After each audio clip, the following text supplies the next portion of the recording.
What's going on, guys? This is Scott with Turner Firearms. Ryan with Shooter Media Outlet. And we have a brand new toy for you guys to check out. Oh my goodness. So you were here and we did the video for the stabilizer kit. We did. Had the folding stabilizer and we did it was the advanced armament kit, if you will, from RONI. Yep. Or from CAA. This kind of just takes it to a whole new level. It does. So this is their RONI CG2 conversion kit, so All pistol right. to carbine.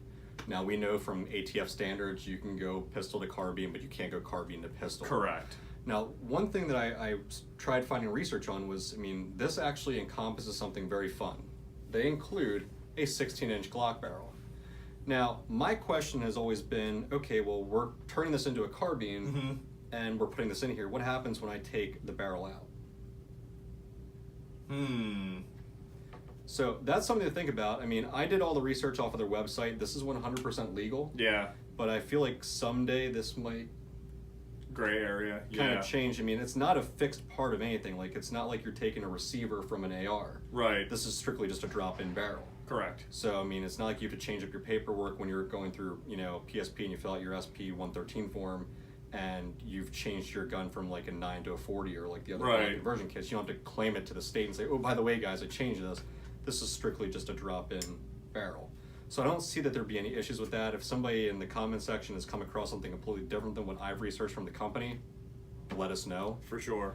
But as far as I know, this is still 100% legal. Doesn't require a tax stamp or anything fun like that. What do we have going on here? Because this is the first time I've actually seen this. Okay. This setup in and of itself. So we actually added quite a few upgrades to this out the gate. Okay. So let's go down the line and show what would not be part of this conversion kit. Okay. Which would be your flip-up sights, obviously your hollow sun red dot. I added a QD swivel and 1-point sling, and on the other side here, which we'll get some B-roll in here, the Enforce light.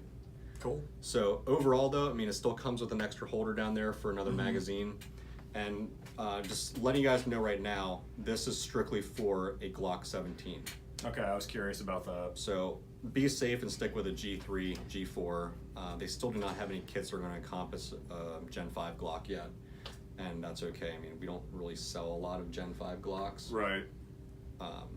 Everyone seems to gravitate towards the 3s and the 4s that they like the most. But, this'll do the job. And I actually got to take this out to the range yesterday. No recoil. It's incredible. I believe it. We worked with the, the Matrix Arms Glock AR pistol. Recharging, yeah. And that was one of the smoothest pistols I thought until I slapped into this. Now, obviously we're dealing with a massive difference in felt recoil on a 16-inch barrel. Right. Held in, a reinforced chassis. But, I had so much fun with this. I believe it. Now, a couple of pro tips before we actually get into the whole disassembly, reassembly, that type of thing. I was dealing with stovepiping issues right out the gate with this. Okay. But it was only with the OEM mags.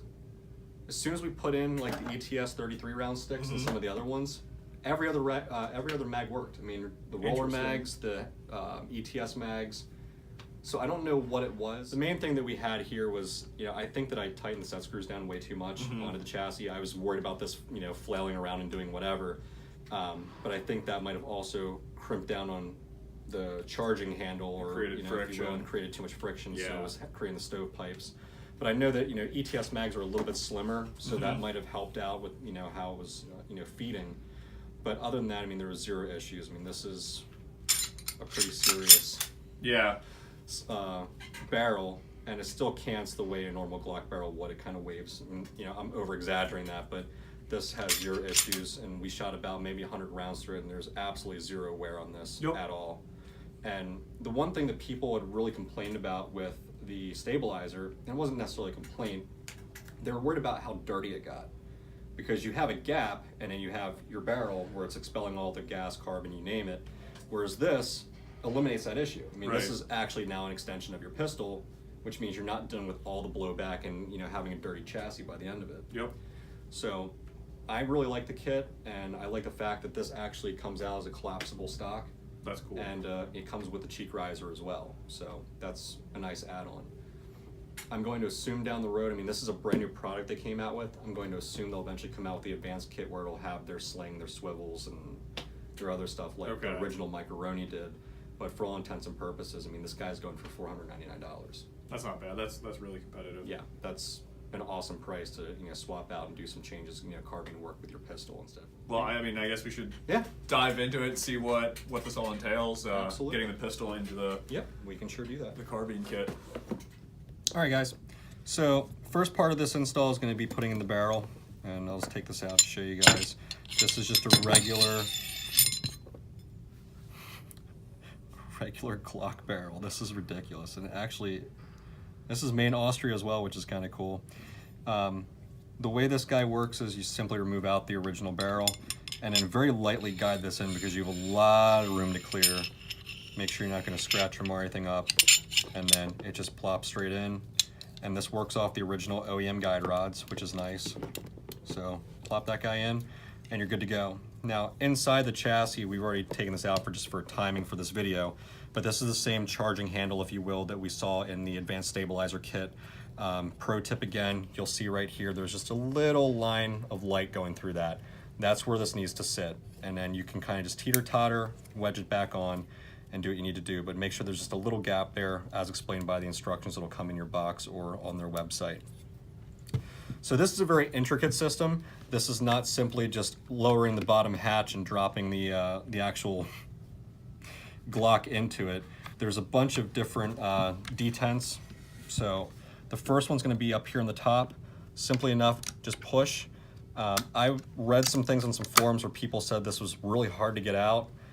This is brand new. I mean, we've had this in the store for 2 days. I've shot it once, and it just pops out just by using the fingers. So maybe I got lucky on that. But the other pin down here is at the base of the stock. Actually, we're going to take this swivel off here, make it easier, and bring it back through. You'll hear 3 prominent clicks when this is coming apart. And you can spin it here just to make sure that these guys are not going to get stuck on anything. Simply enough, guys, just grab and pull off. So that's the rear part of this portion, so we can drop the chassis. And then the second portion's up here. You can grab it by the shroud and pull. So it'll clear about 1 inch maybe on both sides. And then simply enough, all you do is pull your fingers in here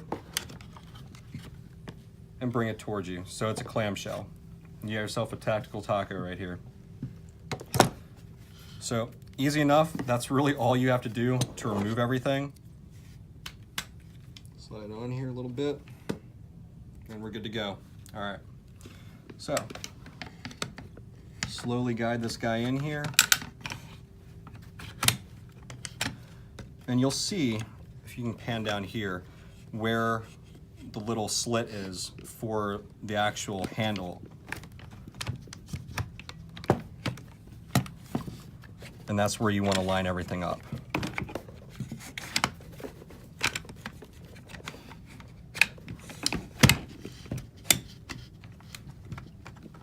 There we go. And I actually watched, what's his face, Lenny from the Glock store. They're the first video to make one of these installs. And the only complaint that he had that I have as well is you actually have to kind of like pull this off and up and over the handle. And there's no 2 ways around it because of the tolerances you have between having the barrel go through the shroud and having the charge handle sit perfectly in this channel. There's no 2 ways around it. So you gotta use a little bit of muscle and just pull, which you saw me do there. And then everything in cases where the trigger guard is, you can see everything lined up properly here. There's no intrusions on the trigger itself. And then simply enough, guys, you just plop this back in.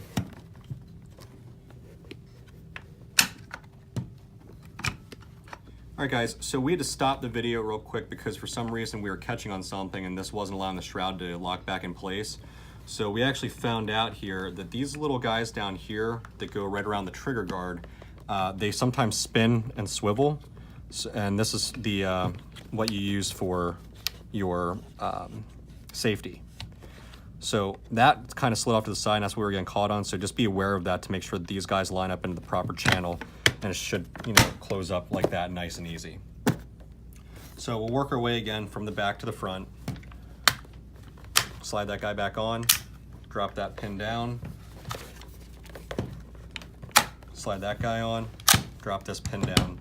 Now the only tool that you really need for this is going to be a flathead, and these screws are under spring tension, and this is what I'm telling you guys not to super over tighten down on, because I think that's what was causing the friction on our slide initially.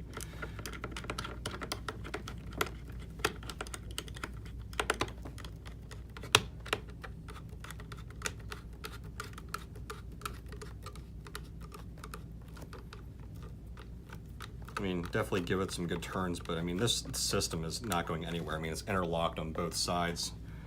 So it'd take pretty much an act of God to have this fall out. It's a really solid unit. Yeah.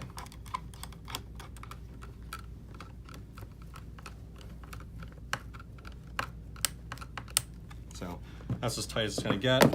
Make sure there's nothing interfering with this by locking the slide back. Good to go. Seems nice and smooth, no issues. I'm a fan. So last thing we're gonna add on to this guy, the RONI has a place right for your QD. Drop that guy in, good to rock and roll. The other thing I want to point out for this too is you can actually push these buttons down the side. Oops, sorry, the big circle buttons, and drop it in different angle positions for your vertical foregrip, which is nice. This is not like permanently mounted onto the Picatinny rail, so if you want to swap it out for like an angled grip, if you wanted to from like Bravo Company or Strike Industries, you're more than welcome to do so. I probably will be making that change, but I like the fact this is a nice stone go, and it's easy to handle, easy to hold. I chose the Enforce light for the reason why it kind of cants down there. Streamlight's a little too bulky, and then you'd have to toggle between the two features where you can just push this guy down and you're ready to rock and roll. It tucks away nice. Yeah. Yeah, real low profile. Yep.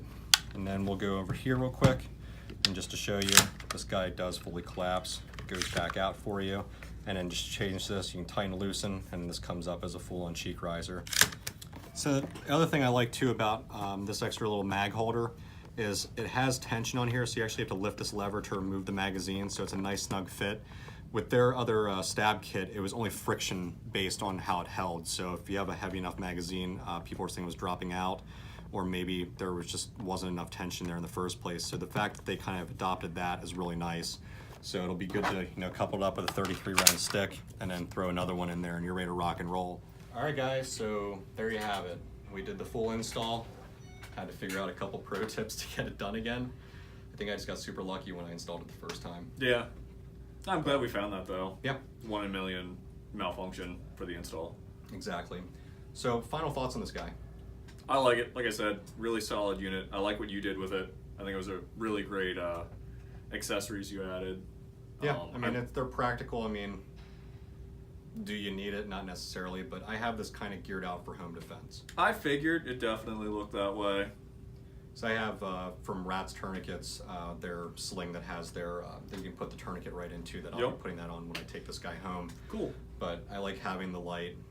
Some people might think that's overkill, but the way I point it out is, the bad guy doesn't know the lay of the land the way you do. Right. So you can turn that corner, you can blind, strafe, acquire target, shoot, neutralize. And that's why I have a light on most of my firearms that we have for home defense. The other thing too is, I mean, being in a house, 9mm is not going to travel nearly as far as fast as a 223 or 5.56 round. Exactly. So I like that. I mean, you're obviously going through drywall, things like that where it's easy to have a round continue to go through. But right. I like the 9mm setup for home defense, especially Agreed. being able to rock out. I mean, I don't think a bad guy's going to realize you're sitting there with 66 rounds. Right. But there's nothing wrong with that. No, not at all.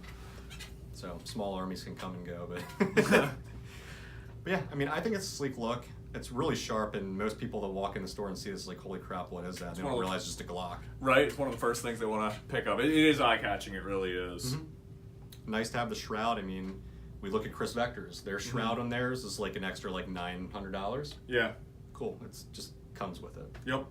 And I mean, like I said, we shot this a lot, and it's not dirty at all. Like, I intentionally did not clean it to show Ryan how much, right, how little of residue or carbon buildup or any of that other stuff came on there. Exactly. And you know what? It's not as big as I thought. I think, like, my initial first impression, I really didn't say anything at the beginning of the video, but looking at it now, like, realistically, it's not as big as, like, the Chris Vector Carbine. Yeah. This is even smaller than that. It's and much I mean, smaller, and obviously you're I gonna would take have this the- over the Vector Yeah, me Carbine too. kit. To be honest and to be fair. Yeah, I mean, we're obviously both CZ fans, so I still like the Scorpion for that. Oh my gosh, yeah. But you're not going to be able to convert a Scorpion into a Carbine. Right. I mean, they are coming out the micro. Yeah, they've got the Scorpion. micro, and they do kind of have a Carbine version. But I mean, realistically, I like the way this is set up. I like the size. Yeah, You know. I'm trying to think. I mean, compared to the size of what the CZ would be, like their full, like their Carbine version, I think this is smaller. I probably by at least 3 or 4 inches. And I mean, this is incredibly light too, which is what surprised me. Yeah. I mean, I guess we were surprised by that with the actual regular stabilizer kit. Right. But this is, I mean, probably no more than 5 pounds Exactly. overall. So I'm happy with that. Mm-hmm. But if you guys have any questions or come across some issues with your install, drop us a line. We're more than happy to help you out. Heck yeah. But we'll be selling these continuously in Sterner Firearms. So if you're local to the area, I pop say if in. you're in Lancaster, PA, stop in and Yep. check it out for yourself. Yep, grab one. More than happy to walk you through it. We'll help you with the install and everything. But that's it for me. All right, guys. Thank you so much for watching the video. Thanks. We'll see you.